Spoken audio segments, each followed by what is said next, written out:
प्रियतम मैं जानता हूँ यह तेरा प्रेम है जो पत्ते पत्ते पर आकर्षण बनकर चमक रहा है। मैं जानती हूँ जिससे अलसाए मेघ झूम रहे हैं, ये तेरा ही प्रेम है।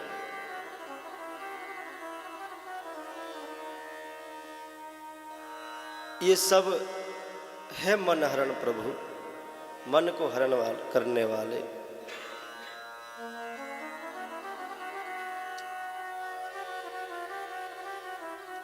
ये तेरा ही प्रेम है जो धरती स्थिर है। ये तेरा ही प्रेम है जो मालती के पुष्प खिले हुए हैं। ये तेरा ही प्रेम है जो काश के फूल खिले हुए हैं। है प्रियतम,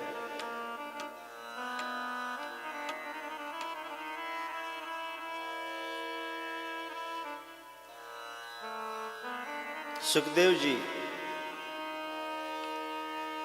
गोपियों के भाव में डूबे हुए हैं। अनंत गोपियां हैं। एक एक श्लोकों की व्याख्या सुखदेव जी कर रहे हैं। परीक्षित श्रोता है, वो समझ गए कि अगर सुखदेव जी एक एक श्लोकों की व्याख्या में डूबे रहेंगे तो अनंत समय हो जाएगा, रास पंचदाई पूरी नहीं होगी। उन्होंने रोक दिया, प्रश्न किया। उन्होंने कहा महाराज गोपियां सब कृष्ण के पास गई तो कृष्ण को तो ब्रह्म मानती नहीं थी, कृष्ण को भगवान तो मानती नहीं थी, कृष्ण को तो अपना प्रियतम मानती थी, कांत स्वरूप से भगवान का कृष्ण को मानती थी, कृष्ण को मनाती थी, उनमें पति भाव देखती थी। फिर वे गुण से अलग कैसे हो गई, फिर वे मुक्त कैसे हो गई?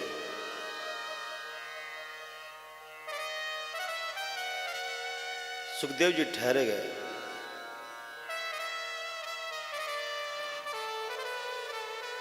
श्रोता तो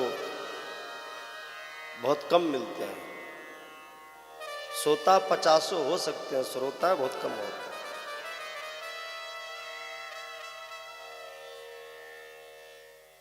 तो परीक्षित ने प्रश्न करके विराम लगाया कि ऐसा नहीं कि सुखदेव जी अगर डूब गए तो फिर अनंत गोपियां उन पे एक एक श्लोक की व्याख्या चलती रहे तो महाराज पूरी नहीं होगी। कृष्णम बिंदु परम कांत, तो कांत स्वरूप से भजती थी कृष्ण।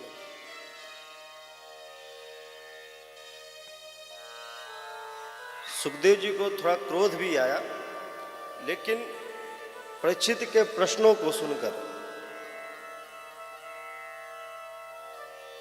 लेकिन परीक्षित भी बहुत ही विद्वान है, उन्होंने प्रश्न जानबूझकर रखा कि इस प्रश्न के माध्यम से जो लोग नहीं समझ पाते हैं गोपियों को, रास पंचदाई को नहीं समझ पाते, शायद इस प्रश्न से समझ जाए।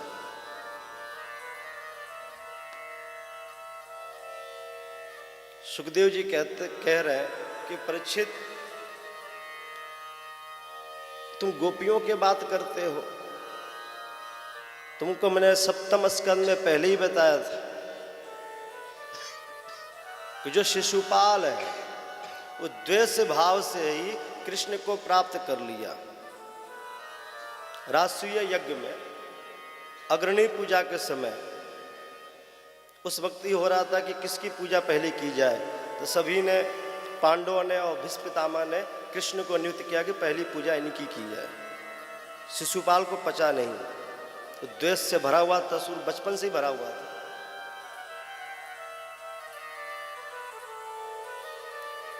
उसने आके उस सभा में गालियां देना शुरू कर दिया। अर्जुन क्रोधित हुए, भगवान ने इशारा कर दिया अर्जुन में बैठो, अभी समय नहीं है।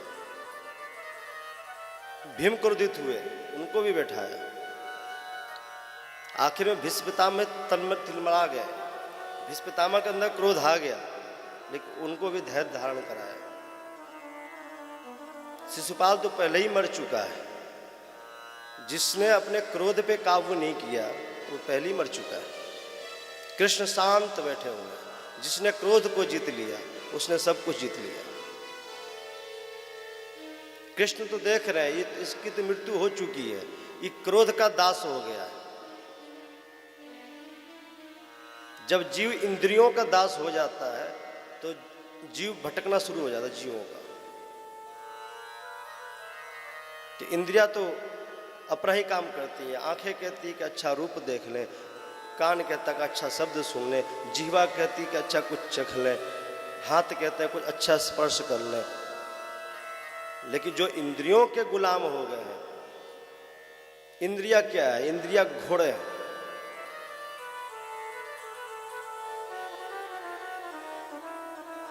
बुद्धि सारथी है, मन लगाम है। जब लगाम को ढीला छोड़ दिया जाए तो घोड़े अस्त व्यस्त हो जाते हैं।